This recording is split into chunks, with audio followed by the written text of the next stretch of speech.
ஒரு அற்புதமான நிகழ்வை வாசிப்போம். என்ன அப்படின்னா, யூதர்களுடைய திருவிழா நடக்குது. அப்படி ஒரு திருவிழா நடக்கிற பொழுது இயேசுவும் அங்க எருசலேமுக்கு போறாரு.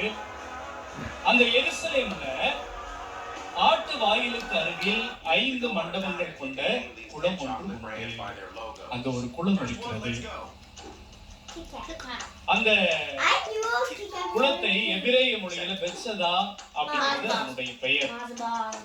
என்ன அப்படின்னா, அந்த குளத்தை சுத்தி அந்த மண்டபத்துல ஏராளமான நோயாளர்கள் படுத்து கிடப்பாங்க. ஏன்? யார் முதல்ல அந்த குளத்துல காலையில இறங்குறாங்களோ அவர்கள் குணமடைவார்கள், நலமடைவார்கள். யாராவது குணமடைந்திருக்கிறார்களா? விவிலியத்தில் அப்படி சொல்லப்பட்டிருக்கிறதா? இல்ல இல்ல. அது ஒரு நம்பிக்கை. மக்கள் அதை நம்பினார்கள். இந்த குளத்துல யார் முதல்ல இறங்குறார்களோ அவங்களுக்கு எப்படிப்பட்ட நோய் இருந்தாலும் அது குணமாகும்.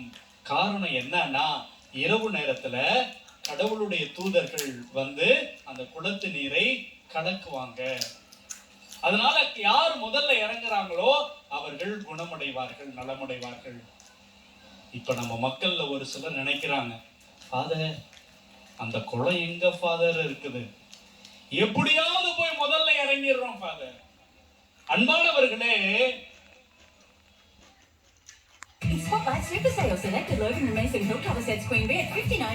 நம்முடைய நம்பிக்கை அப்படிதாங்க இருக்குது. நம்முடைய நம்பிக்கை அப்படிதான் இருக்குது. இந்த பாருங்க, ஒரு தாயத்து தரேன், இத நீங்க கட்டிக்கிட்டீங்கன்னா உங்க பிரச்சனை எல்லாம் சரியாயிடும்.